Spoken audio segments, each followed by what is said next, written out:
Alrighty, folks, welcome to What It Takes, a mini-series where I ask the same questions to elite coaches and they talk about what it takes to become an elite coach.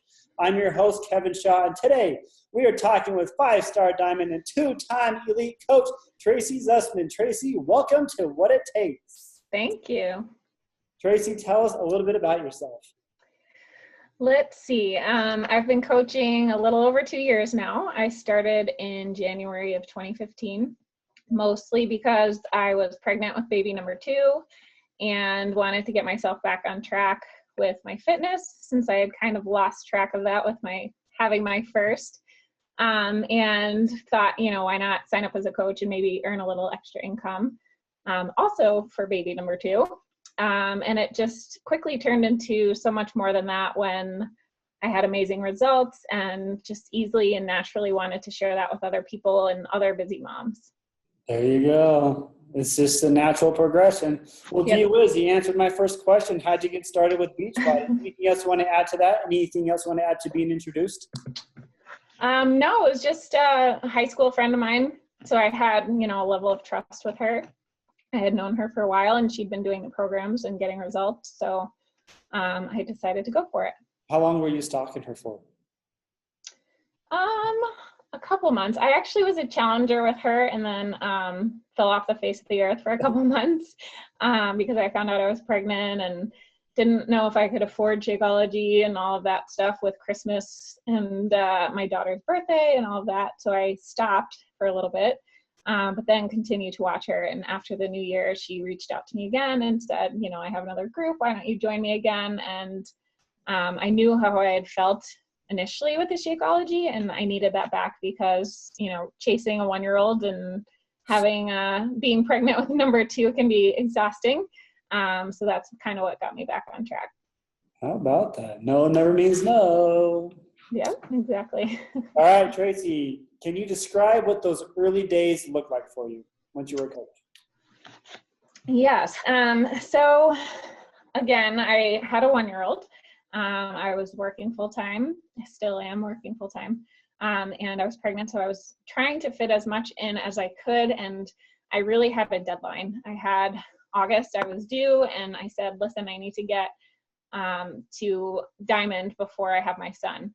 So I pushed as hard as I could right from the get-go, just aiming to hit Success Club every month. And I basically worked my business when my daughter napped and after she went to bed at night. Luckily, at that point, she was sleeping well for me. So that gave me a good 3 to 4 hours a day to work the business. And I fit that in around my full-time job. And just did as much as I could while I was at work in between cases in the OR and when I had breaks, lunch breaks and things like that. Responding to messages, getting back in touch with people. And I just made sure I was really on track myself with my fitness and nutrition because I knew that everything else would fall into place. Love it. And, when you want it, you make it happen regardless of how busy you are. And even at your job and everybody's asleep. Great example. Great example. All right, Tracey, what do you feel are some attributes or habits you have that contribute to your success? I think I've always, right from the start, been a no excuses kind of person. And I see excuses kind of as a reason to push harder. When I know things are happening in my life that could get in the way of this, I dive in harder. And I just go harder. And I think that sets a great example for not just my coaches on my team, but also for my challengers. They see that I'm going through tough stuff in life, or they see that I'm working full time and have 2 kids and have, a life besides that. And they're like, okay, if she can do it, why can't I? So I think just leading by example, and diving in and not making excuses, even when, life gets in the way. Oh, that's perfect. What a great response. Okay, what advice do you have for a brand new coach who doesn't know where to start? What can they start doing today to achieve long-term success? I think the most important thing is for focusing on you and your own journey. So really just being proof of the product and sharing a little bit about that each day. You don't want to go from, I just signed up as a coach, to constantly posting about Beachbody all day, every day. You want to share your own life too, but sprinkle in, Beachbody, sprinkle in fitness, sprinkle in recipes. You don't have to go all in and be all Beachbody, because that's not what people want to see. They want to follow you and follow your journey and see things that they can relate to in their own lives. Perfectly said. We say that all the time here at corporate. Just be you. People like you for who you are. They don't like you because you're Beachbody. They like you for you. And yeah, sprinkle the whole life into your posts. Yep. Great advice. Great advice. All right. What about the coach who is struggling or is thinking about giving up? What advice do you have for them? My best advice is that this business is going to be ups and downs. It's never easy for anyone. You might not realize that your upline is struggling. You might not realize that the other coaches on your team, your success partner, whoever it is, you are never going to realize that they're struggling, because it's not something that we don't always air out our dirty laundry. But you have to expect, just like anything else in life, there's going to be ups and downs. There's going to be times where you feel like, this sucks. I don't want to do this. I want to quit. What is this really worth my time? Is this taking away too much time from my family, for my kids? And then there's going to be times when you're going to feel amazing. You're going to be on top of the world. You're going to, someone's going to reach out and send you a message about how you help them, how you changed their life. And it just erases all of that other stuff. So just keep that in mind during those dark moments, that, you will get a message. You will have those results. You will have a teammate reach out to you and say, you inspire me, things like that. And that's going to make it all worth it. It is.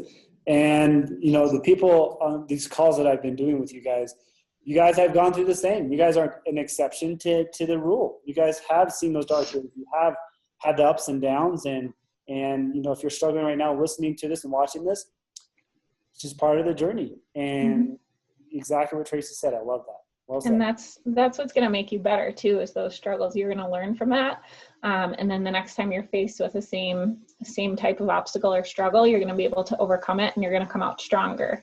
And not only that, you're going to be able to share how to overcome those struggles with your team down the road, so that when they're facing something similar, you can say, you know what, I've been there and this is how I dealt with it. Perfectly. Yes to all of that. All right. Last question on advice. What is the best advice you've received regarding your personal business?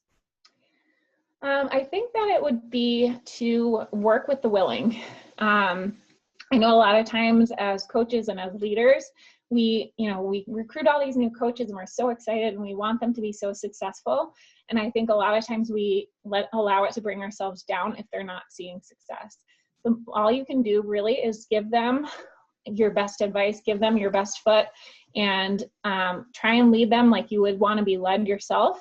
And if they're not going to come with you, you just let it go. Don't take it to heart. It's not anything that you're doing wrong. As long as you know you gave it your all, you can't let it drag you down. And you have to work with the people that are showing up and that want to do this and that are ready to run with you, or else you're going to be dragged down to the other coach's level. Yeah, they're going to pull you down. Absolutely.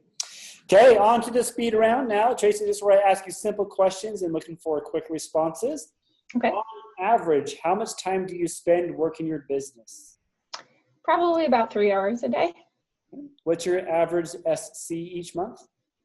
15. What percentage of time do you focus on your own business versus your team? I'd go with the 80-20 rule. I'd say 80% my business, 20% my team, because I know that when I'm focusing on me and doing what I'm supposed to be doing, they're going to follow in my lead. Very cool. And what leadership ladder rung are you at right now? Team leader. Team leader. Okay, guys, it is time for questions from the hat, where Tracey has no idea the question that's going to be asked. Here we go. Tracey, a question for you. What was the last movie you watched? Oh, God. I don't even remember the name of it. Does it count if I fell asleep to it? Is that interesting, folks? Great movie. Oh, gosh. What was it? It's the one with Casey Affleck. I honestly don't remember the name of it. The two of us are horrible together because so I'm sure it was lovely. Okay, the last movie I probably watched in full was the Minion movie. You got kids. That I can at least get through without falling asleep. Love that. Well, that's okay. I couldn't tell you the last movie I saw either. Okay. Well, there you go, guys. This is great stuff on how to become successful. This is about what it takes to become an elite coach. Tracey just laid it out for us. Tracey, thank you so much for joining us on What It Takes. Thank you.